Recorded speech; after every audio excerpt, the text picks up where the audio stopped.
하나님의 말씀은 사도행전 4장 13절에서 22절까지 제가 받들어 읽겠습니다. 그들이 베드로와 요한이 담대하게 말함을 보고 그들을 본래 학문이 없는 범인으로 알았다가 이상히 여기며 또 전에 예수와 함께 있던 줄도 알고 또 병 나은 사람이 그들과 함께 서 있는 것을 보고 비난할 말이 없는지라 명하여 공회에서 나가라 하고 서로 의논하여 이르되 이 사람들을 어떻게 할까? 그들로 말미암아 유명한 표적 나타난 것이 예루살렘에 사는 모든 사람에게 알려졌으니 우리도 부인할 수 없는지라. 이것이 민간에 더 퍼지지 못하게 그들을 위협하여 이후에는 이 이름으로 아무에게도 말하지 말게 하자 하고 그들을 불러 경고하여 도무지 예수의 이름으로 말하지도 말고 가르치지도 말라 하니 베드로와 요한이 대답하여 이르되 하나님 앞에서 너희 말을 듣는 것이 하나님의 말씀을 듣는 것보다 옳은가 판단하라. 우리는 보고 들은 것을 말하지 아니할 수 없다 하니 관리들이 백성들 때문에 그들을 어떻게 처벌할지 방법을 찾지 못하고 다시 위협하여 놓아주었으니 이는 모든 사람이 그 된 일을 보고 하나님께 영광을 돌림이라. 이 표적으로 병 나은 사람은 40여 세나 되었더라. 아멘. 오늘 본문은 특별히 사도행전 4장에 베드로와 요한을 핍박하고 베드로와 요한을 더 이상 예수 이름으로 가르치지도 말고 복음을 전하지도 말고 위협하는 사내들인 공의에서 일어난 그 내용이 기록된 말씀입니다. 자, 이 본문을 보면 사내들인 공의회가 지금 베드로와 요한에게 어떻게든지 복음 전하지 말고 어떻게 하든지 예수 이름으로 어떤 것도 하지 말라고 할 때 그들이 위협하고 계속 위협을 하지만 그것에 절대 굴하지 아니하고 베드로와 요한이 일일이 그들의 위협하는 것에 대하여 하나하나 대답하는 내용이 오늘 본문의 말씀의 내용입니다. 자, 이 본문의 말씀을 보면서 사내들인 공의회가 어떻게 하든지 예수의 복음을 막으려고 했지만 막을 수 없고 위협받게 할 수밖에 없는 그들의 어리석은 모습과 그들의 아무것도 할 수 없는 것을 우리가 확인할 수 있고 한편으로는 베드로와 요한을 보면서 특별히 오늘 본문 앞서서 여러분 사도행전 4장 8절에 보면 이에 베드로가 성령이 충만하여 이르되 지금 성령이 충만한 상태에 있고요. 또 특별히 이 예수의 이름으로 증거하고 복음을 증거할 때 우리 예수님께서 성령의 은사들을 성령의 선물을 베드로와 요한에게 주셔서 이들이 이 사건에서 얼마나 담대하게 예수님의 진리를 말하고 위협하는 것에 대하여 절대 굴욕당하지 아니하고 그것에 대하여 일일이 반박하는 내용을 보는데 우리는 따라서 이 본문을 통해서 베드로와 요한에게 임한 성령의 선물들, 성령의 은사들을 살펴보려고 합니다. 물론 지금 사도들이 가지고 있는 성령의 은사들은 성령의 선물들은 정말 탁월한 선물들입니다. 이러한 탁월한 선물들이 사도들이 가지고 있었는데 이 탁월한 은사들이 오늘날 우리에게도 주어지는데 그러나 사도들이 가졌던 그러한 능력과 권세와 정도는 아닙니다. 왜냐하면 베드로와 요한은 지금 교회를 세우고 개척지에 가서 복음의 불모지에서 복음을 전하고 또 위험 가운데 전해야 되기 때문에 사도들에게 주신 성령의 은사는 특별하고 예외적인 그러한 정도로 주신 거예요. 그럼에도 불구하고 교회가 세워지고 교회는 성령의 역사로 말씀의 역사로 세워지기 때문에 이 성령의 은사는 계속 그 이후에도 우리에게도 주시는데 우리에게 주시는 그 은사의 정도는 사도에 들 것만큼 그렇게 강력한 정도는 아니고 오늘날 우리에게는 통상적인 은사로 이 은사들을 통해서 성도들을 세우고 교회를 세우는 일을 우리 주님이 하시는데 그 원리를 우리가 살펴보려고 합니다. 자, 그러면 첫 번째, 예수님이 이 두 사도들에게 주신 성령의 은사 첫 번째예요. 오늘 본문을 보니 13절이에요. 그들이 베드로와 요한이 담대하게 말함을 보고 그들을 본래 학문이 없는 범인으로 알았다가 이상히 여기며 또 전에 예수와 함께 있던 줄도 알고. 자, 이렇게 돼 있어요. 이 사람들은 분명히 베드로와 요한이 갈릴리 사람이라는 것도 알고 있고, 왜냐하면 그들의 언어 사투리로 갈릴리 사람인 걸 금방 알아요. 또 갈릴리 지방에서 어부였다는 것도 압니다. 그렇다면 이들은 지금 대제사장이나 이와 같이 랍비들이라든가 또 종교적 지도자들이 가지고 있었던 그런 정규적인 종교적 지도자의 훈련을 받지 않았던 사람들입니다. 그러한 사람들이 보기에는 이 사람들이 지식이 없고 어떤 훈련도 받지 않은 무식한 사람들, 배우지 않은 사람들, 이렇게 그들이 표현하고 있는데 지금 베드로와 요한에게 무식한 사람들, 공부한 사람들이 아니라고 이들이 말하고 있는 거예요. 그런데 왜 이 말을 했냐면 너무너무 성경을 잘 풀고 있는 거예요. 또 이들의 말 속에 언급 속에 성경을 인용하는 것은 물론이거니와 논리적인 말도 너무나 탁월을 해서 이게 도대체 어떻게 된 거냐 라고 궁금해하고 이상해 여기는 것으로 끝났는데 이것은 베드로와 요한에게 있는 성령의 은사인 말과 지식의 은사가 이들에게 있었기 때문에 학문이 없는데 어떻게 이렇게 성경을 잘 푸냐고 하는 언급이 여기에 있는 것입니다. 여기에서 나타난 성령의 은사는 말과 지식의 은사가 여기에 이들에게 있었던 겁니다. 이 말과 지식의 은사는 사도들에게 특별히 주신 것으로서 복음을 증거하고 복음을 변호하고 또 성경을 인용하여 예수 그리스도를 증거하는 것에 꼭 필요한 은사였기 때문에 이들에게 주신 것입니다. 그럼에도 불구하고 구약 성경에서부터 이 은사는 하나님께서 사랑하는 인물을 가진 자들에게 이 은사들을 이미 주신 바 있습니다. 여러분 한번 성경을 다 같이 찾아가 보시면 출애굽기 31장 3절이에요. 자, 출애굽기 31장 3절. 여러분 제가 왜 이 말씀을 드리냐면 구약에 있는 이 은사들이 물론 사도들에게 특별한 은사로 주셨고 지금 현재 우리에게는 일반적인 성령의 은사로서 자, 이 은사들을 우리에게 주심을 통해서 하나님의 목적과 역사를 이룬다라는 거예요. 출애굽기 31장 2절 3절을 보시면 내가 유다 지파 홀의 손자요 우리의 아들인 붓살레를 지명하여 부르고 하나님의 영을 성령님이에요. 자, 구약이에요, 여러분. 그에게 충만하게 하여 하나님의 영을 충만하게 한다는 거예요. 지금 은사를 주시려고 그래요. 그래가지고요, 지혜와 총명과 지식과 여러 가지 재주로. 여기 보면 지혜, 총명, 지식이에요. 우리가 지금 사도행전에서 4장에서 보고 있는 13절에 보고 있는 지식의 은사입니다.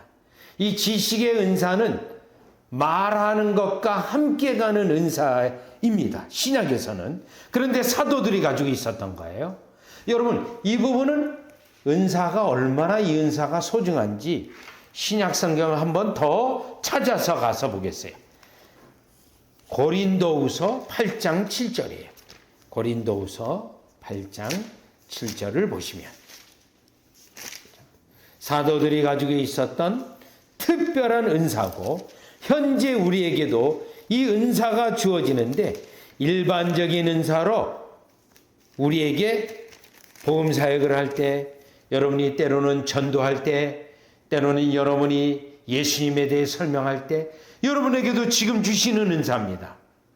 또 때때로는 이 은사들이 때로는 여러분들이 하고 있는 그 어떤 일에 하나님의 영광이 나타나기 위해서 이 은사를 주시는 거예요. 고린도후서 8장 7절이에요. 오직 너희는 믿음과 말과 지식과 여기에요. 믿음과 말과 지식이. 그런데 특별히 여기 말과 지식이라고 되어 있어요. 요 말이라고 번역되어 있는 이 지식은 그냥 일반적인 말이 아니에요. 천상유수와 같은 말을 하는 그러한 은사로서의 말이에요. 그래서 영어로 말할 때는 어떤 워드라든가 스피킹이라든가 이런 용어를 쓰지 않고 어터런스라고 번역이 되어 있어요. 그리고 그 다음에 지식, 날리지예요. 이 지식의 은사는 성경을 잘 꿰뚫고 성경을 잘 분해하고 또 성경의 여러 구절들을 묶어서 예수 그리스도를 설명하고 복음을 설명하고 하는 이 은사를 말하는 거예요. 지식의 은사.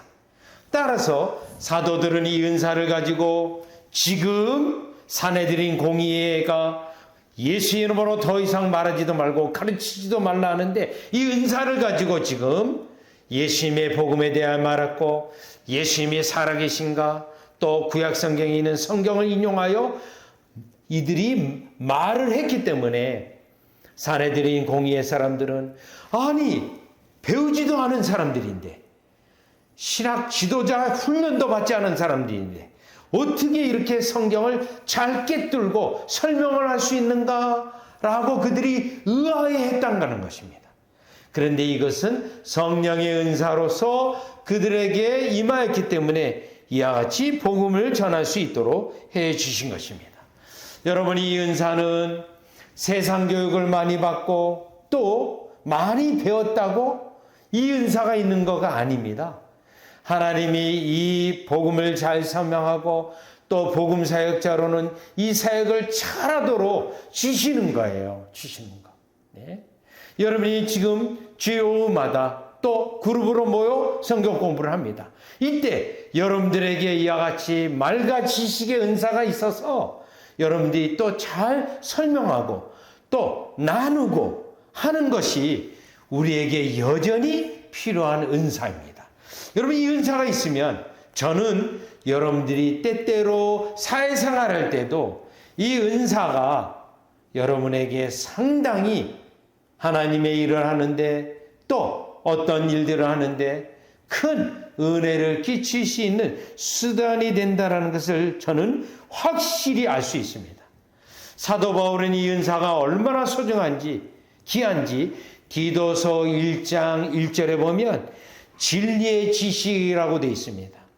진리를 능하게 아는 지식, 진리를 능하게 설명할 수 있는 지식, 이 지식이 있게 되면 이 은사가 있으면 경건이 일어난다라고 되어 있어요. 경건이 깊어지고 경건이 충만하게 되어 있다고 되어 있습니다. 따라서 오늘 우리는 사도행전 4장 13절에 나와 있는 사내들인 공회의 사람들이 이상하게 여기면서 아니 이 사람들은 시골 사람들인데 어떻게 이렇게 지혜가 있고 총명하고 말을 잘하고 성경을 잘 아는가 하는 이 질문에 대한 대답은 우리 예수님께서 그들에게 성령의 은사, 말과 지식의 은사를 주셔서 이와 같이 되었다는 것을 깨닫고 이 말과 지식의 은사가 우리에게도 있어서 여러분들이 복음을 전할 때 때로는 여러분들이 예수 그리스도에 대하여 깊은 은혜를 가지고 찬양할 때나 설명할 때 이 은사가 나타나서 여러분들의 삶이 여러분들의 증거가 더욱 풍성하게 되는 역사가 있으시기를 주 예수 그리스도 이름으로 축원합니다. 여러분, 이 원리가 너무나도 왜 중요하냐면요. 디모데후서 2장에 보면 사도 바울이 디모데에게 부탁을 해요. 디모데야, 너가 사람들을 많이 훈련해라. 사람들을 훈련하고 있을 때 특별히 너에게 받은 가르침을 다른 사람에게도 가르칠 수 있는 사람에게는 더욱더 그 사람을 주목해서 리더로 세워라. 이 분부를 하거든요. 그러면 그 리더로 세울 때는 반드시 요 말과 지식의 은사가 있어서 계속해서 제자들이 양육이 되어지고 계속 그리스도의 일꾼들이 일어나서 교회에 풍성하게 되어지고 또요 교회의 일꾼들이 많이 일어나서 복음을 전하는 자들이 일어날 때 그 교회는 하나님의 은혜가 풍성한 교회가 되어져서 주님이 우리에게 복을 주실 줄 믿는데 우리의 청년들에게도 우리의 자녀들에게도 이 은사가 넘쳐나기를 여러분들이 기도하고 기도해야 될 줄 믿습니다. 자, 그러면 이제 두 번째 볼 수 있는 성령의 은사는 여러분 14절입니다. 14절, 15절, 16절이에요. 두 번째 은사는 기적의 은사입니다. 기적의 은사. 14절 보세요. 또 병 나은 사람이 그들과 함께 서 있는 것을 보고 비난할 말이 없는지라 명하여 공회에서 나가라 하고 서로 의논하여 이르되 이 사람들을 어떻게 할까? 그들로 말미암아 유명한 표적 나타난 것이 예루살렘에 사는 모든 사람에게 알려졌으니 우리도 부인할 수 없는지라. 여러분, 이 두 번째 우리가 살펴볼 수 있는 건 나면서부터 안진뱅이가 걷고 뛸 수 있게 되어져 있는 기적이 일어났다는 거예요. 여러분, 여기서 안진뱅이가 병 고침을 받았는데 왜 신유의 은사라 안 하고 기적의 은사라고 말하는 이유가 있습니다. 신유의 은사는 믿음이 있는 자가 시간이 걸리면서 낫는 은사예요. 신유의 은사는 믿음이 있는 자에게 주시는 은혜의 선물이에요. 기적의 은사는 단번에 낫는 은사예요. 병이 낫다 하더라도 이것은 기적입니다. 그리고요, 불신 영혼에게도 그 은사가 전해져서 일어나게 됩니다. 불신자에게도. 자, 그런데 이 안진뱅이는 처음부터 신자가 아니었던 자예요. 그래서 그를 붙잡아 그리스도의 이름을 말해주고 또 일으킨 기적의 은사입니다. 단번에 났기 때문에 기적의 은사인데, 그러면 이 기적의 은사는 과연 어떤 의미가 여기에 있냐면 다 같이 히브리서 2장 4절을 가보세요. 히브리서 2장 4절. 특별히 기적의 은사는 사도들에게 임했던 은사입니다. 사실 이 은사는 오늘날 그리스도인들에게도 기적의 은사가 나타나기도 합니다. 그러나 사도들이 가지고 있었던 기적의 은사만큼 강력한 것은 아니에요. 보시면 히브리서 2장 4절. 하나님도 표적들과 기사들과 여러 가지 능력과 및 자기의 뜻을 따라 성령이 나눠주신 것으로. 여러분, 성령이 나눠주셨다고 하면서 성령의 선물이라고 말해요. 또 성령이 나눠주었다는 것은 성령께서 자신의 뜻에 따라 나눠줬다는 의미가 여기에 있어요. 그런데 여기 표적들과 기사들이라고 되어 있어요. 영어로 표현한다면 sign and wonders인데 여기에 sign and wonders에 기적의 은사가 들어가요. 그러면 사도들이 가지고 있었던 이 기적의 은사는 목적이 어디에 있냐면 4절 보세요. 그들과 함께 증언하였느니라 하셨느니라. 이 구절이 한글 성경에는 굉장히 어려워요. 그러면 여기 증언했다는 분이 누구냐면 하나님이에요. 하나님이. 여기 그들이라는 건 누구냐면 사도들이에요. 하나님이 사도들이 가르치고 있는 것이 맞다라는 것을 그들의 가지고 있는 기적의 은사를 통해 나타났다는 거예요. 그들이 가르치고 있는 예수님에 대한 가르침이 맞다는 것을 하나님이 증명하기 위하여, 증거하기 위하여 그들에게 성령의 은사를 주어 기적을 일으켰다는 뜻이에요. 기적을. 자, 그러면 기적의 은사가 목적이 어디에 있습니까? 그들이 말씀의 사역, 하나님이 보내신 말씀의 사역자라는 것을 증거하는, 증명하는 것이며, 그들이 가르치는 것이 하나님이 그리스도가 가르치라고 하는 것이라는 것을 증명하는 것이 기적의 은사입니다. 따라서 기적의 은사는 물론 안진뱅이가 일어나고 안진뱅이가 뛰고 그 현상에 초점이 있는 게 아니고요. 그 현상을 통해서 지금 사도 베드로와 사도 요한이 증거하는 것이 맞다라는 거예요. 그리고 이 기적 때문에 사내들인 공의회는 이 두 사도를 어떻게 할 수가 없는 거예요. 왜요? 백성들이 믿고 따르고 있기 때문에 그것을 반대해서 베드로 사도와 요한을 가다둘 수도 없고요. 또요, 어떻게 그들에게 위협을 가해가지고 완전히 없이 할 수도 없는 상황이에요. 여기에 나타난 기적의 은사가 여기에 그 기능이 있는 것입니다. 자, 그렇다면 사도들이 가지고 있던 이 성령의 은사인 기적의 은사는 그들이 가르치고 있는 것, 그들이 하나님이 보내신 사역자라는 것을 증명하기에 충분했습니다. 그렇다면 이 기적의 은사는 오늘날 우리에게 어떤 기능을 할까요? 마찬가지입니다. 그 사도시대에만큼 강력하지는 않지만 때때로 여러분들 가운데 도무지 이해할 수 없는 일들이, 기적적인 일들이 여러분들의 삶 속에 있습니다. 심지어는 여러분 시편 40편 5절에 보면 주께서 행하신 기적이 많고라고 되어 있어요. 주께서 행하신 기적이 많고, 출애굽기 14장 15장에 보면 홍해바다를 기적적으로 건넙니다. 그때 모세가 뭐라고 했습니까? 너희는 하나님이 어떻게 할지 하나님만 바라보라. 하나님의 약속만 바라보라. 하나님의 약속만 의지하라. 그때 기적이 일어났어요. 자, 기적의 은사 자체가 뭡니까? 그 현상의 목적이 아니고요. 그걸 통해서 하나님이 약속을 지키시고 하나님의 말씀이 살아있는 말씀이고 하나님의 말씀이 믿을 만한 끝까지 신뢰한 말씀이라는 것을 우리에게 현재 가르치기 위하여 우리의 삶 속에 크고 작은 은사들이 우리에게 많이 일어난다라는 게, 기적의 은사들이, 기적적인 일들이 넘치고 있다는 것이에요. 여러분 곰곰이 생각해 보시죠. 오늘 나에게 어떤 일이 일어났는데 정말 기적 같은 일이에요. 인간적인 이해로 할 수가 없습니다. 여러분요, 때때로 여러분들이 필요한 것이 있는데 놀랍게도 기적적으로 공급이 되어진다.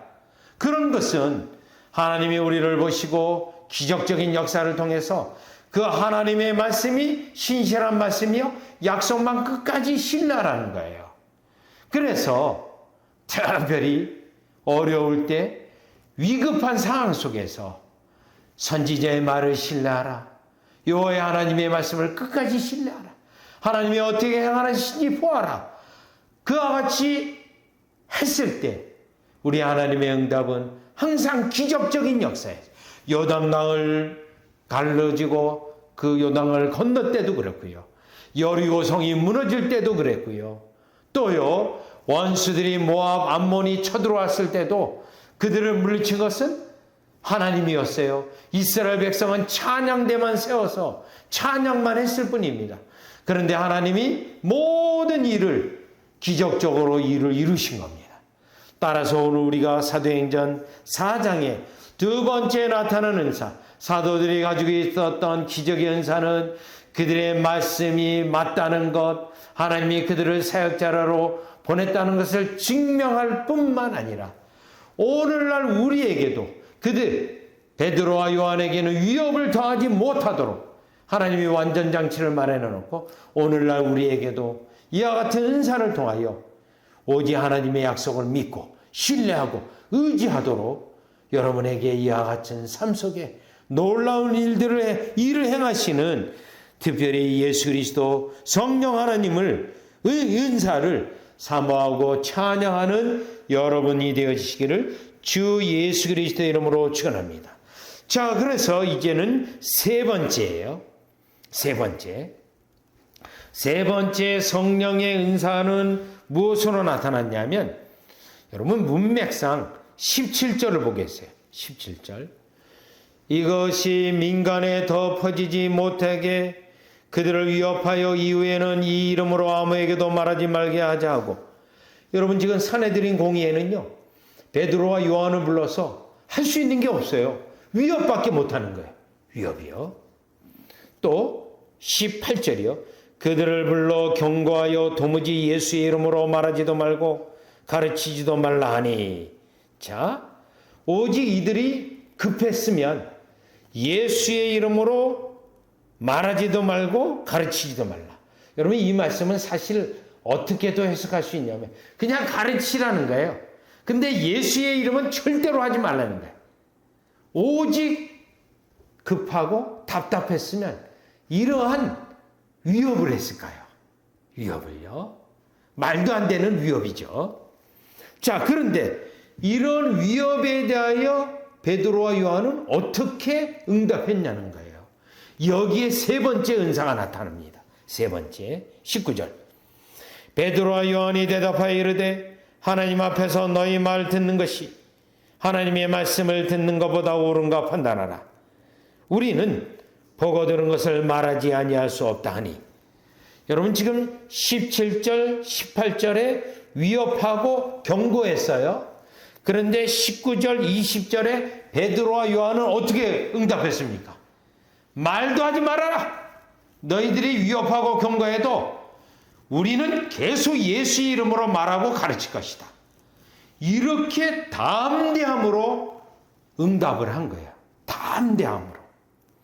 여러분 이와 같은 담대함은 성령의 은사입니다. 사실 베드로와 요한은 어떤 사람들입니까? 예수님이 십자가에 못 박힐 때요. 다 도망갔던 사람이에요. 숨어있던 사람들이에요. 그리고 이 베드로는 여인들이 예수님의 무덤에 갔는데 예수님이 없다 하니 그때 비로소 예수님의 무덤으로 달려간 인물입니다. 또 이 베드로는 그 앞에 어떤 인물입니까? 예수님을 3번이나 부인했던 아주 연약하기 그지없는 사람이에요. 여종의 질문에도 여종의 말에도 두려워해가지고 그와 상관이 없다라고 말한 인물이에요. 그런데 오순절 이후에 성령 강림이 있고 지금 이들에게 은사가 부어짐으로 완전히 다른 사람이 되었어요. 그래가지고 지금 그 은사를 말미암아 베드로와 요한이 얼마나 담대한지 모릅니다. 이 담대함이 나타났을 뿐만 아니라 이 부분에도 지식의 은사가 또 나타나는 걸 볼 수 있어요. 19절 보시죠. 베드로와 요한이 대답하여 이르되 하나님 앞에서. 여러분 여기서요. 하나님 앞에서라고 돼 있어요.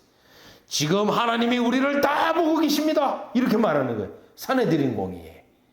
그럼 이 산헤드린 공의회 사람들은요. 자기들도 하나님을 섬긴다고 하는 사람들이거든요.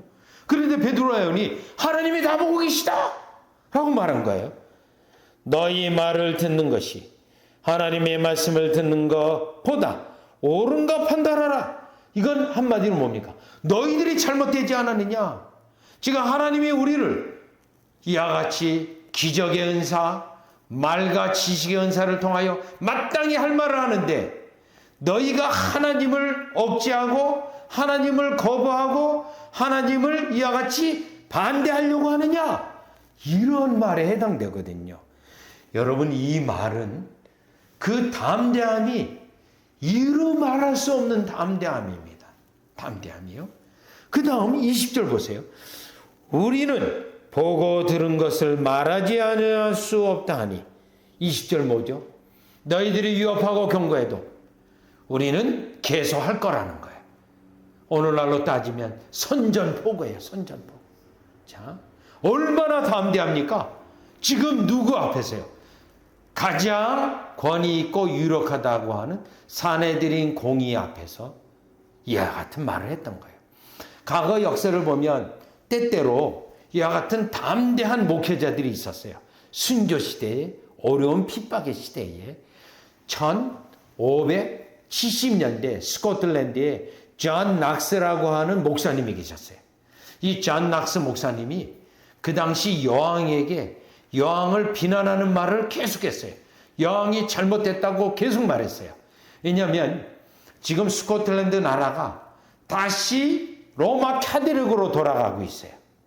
그리고 그 당시 그 여왕이 약간 부정한 여인이었어요. 그래서 그 부정한 것을 계속 지적했어요. 그러면서 그 부정한 관계로 인하여 나라 전체가 도덕적으로 위협에 빠진 것을 경고했어요. 그랬더니 하루는 이 여왕이 그 존 낙스 목사님을 불렀어요. 불러가지고 따지려고요. 왜 당신이 이런 말을 하고 다니느냐? 따지기 위해서 여왕 앞으로 불렀고, 여왕 앞에 불렀는데 여왕이 더 이상 그와 같은 것을 하지 말라고 명령했어요. 그랬더니 이 존 낙스가 어떻게 대답했냐면, 나는 여러분이 아는 것처럼 농부의 아들입니다.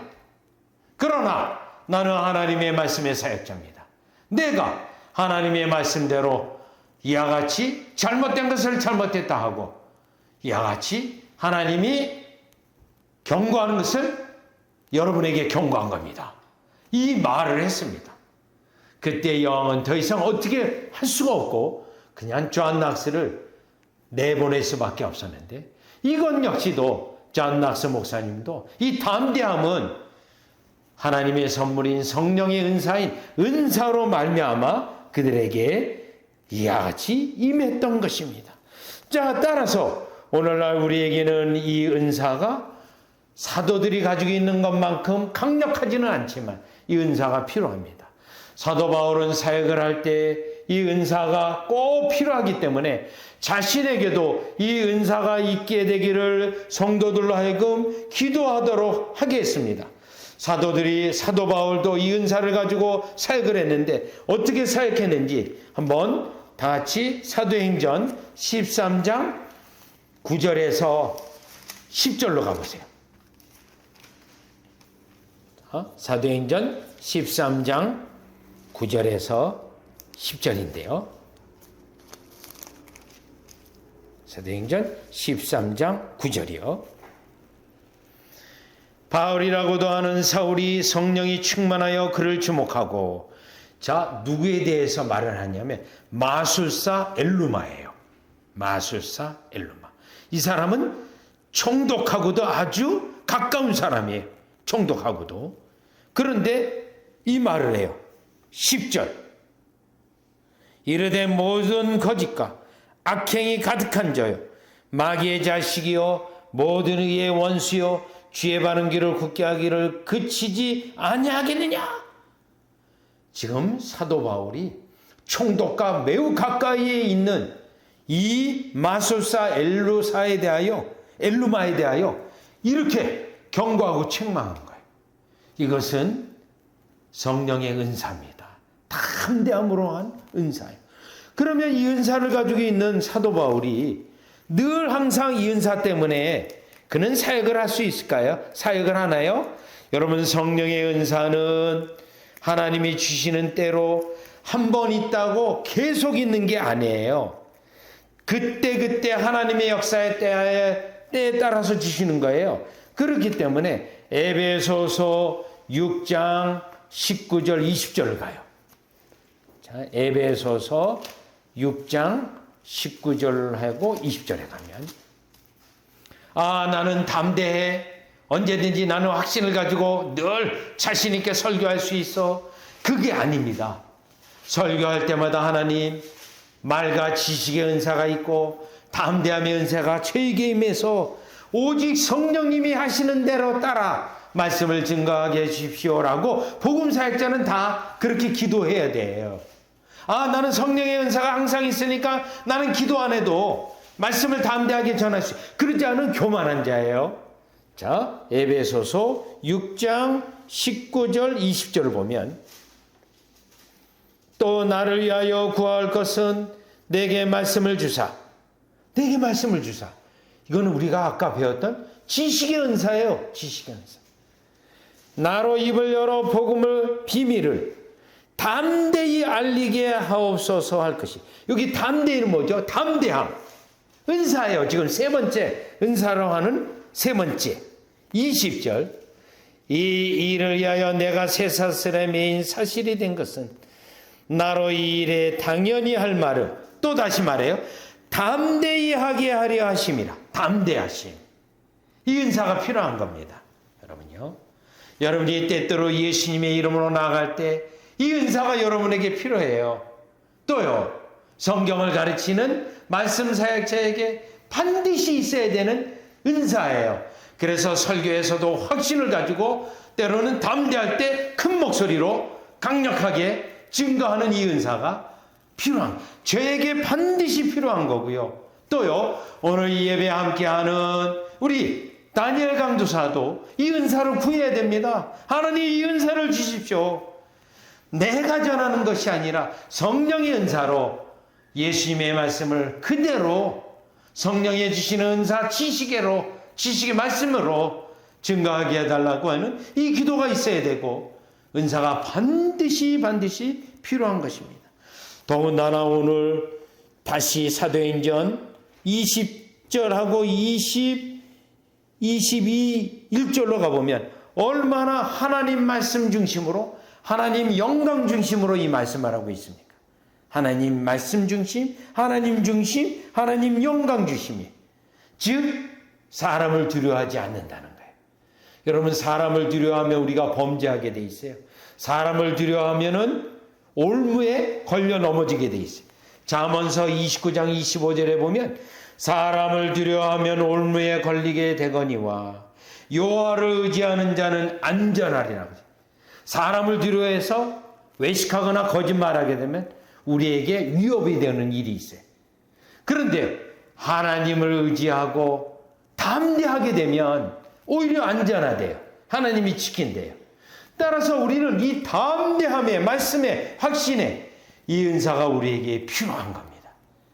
여러분에게 필요한 것입니다. 왜요? 하나님 중심, 하나님 영광 중심, 사람 두려워하지 않고 하나님에 대해 증거하고요. 하나님에 대하여 떳떳하게 오늘 본문 20절에 있는 것처럼 우리는 보고 들은 것을 말하지 아니할 수 없다 하니 산에 들인 공의의 사람들을 두려워하지 아니하고 담대히 이 말을 하는 거예요. 또요. 때때로 여러분 가정에서 어떤 사람이 자꾸 신앙적인 일을 하지 말라. 그때 여러분은 어떻게 됩니까?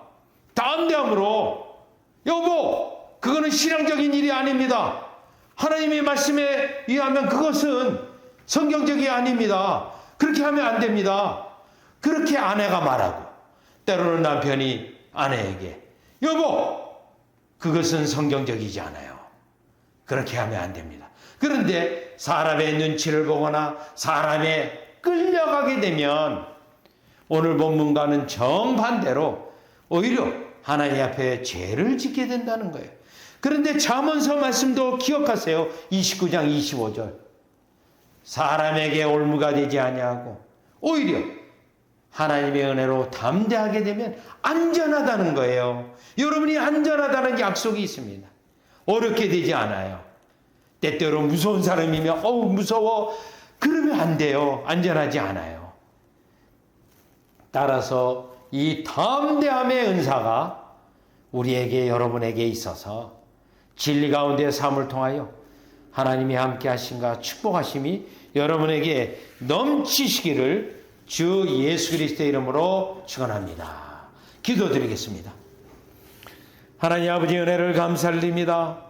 오늘 베드로와 요한이 성령의 은사를 받아 그 어려운 상황에서 예수 그리스도를 담대히 증거했고 그들이 위협하고 하는 경고하고 하는 말씀에 전혀 오히려 하나님만 바라보았지 사람의 눈치를 보지 않았으며 또 믿는 남자가 5,000명이 되었다고 하는 그 속에 하나님의 말씀의 진리를 증거할 수 있는 증거를 얻은 그 은사로 말미암아 하나님의 축복을 누렸는데 이 축복이 사도들의 것만큼은 강력하지는 않지만 예적이는 아니지만 오늘 우리에게 통상적으로 일반적인 은사로 임하게 하여 주셔서 가정에서의 말씀 중심, 하나님 중심이 되어지게 하시고 또한 사회생활과 우리가 때로는 말씀을 전하는 것에 있어서 지혜와 지식이 넘치게 하여 주시옵소서.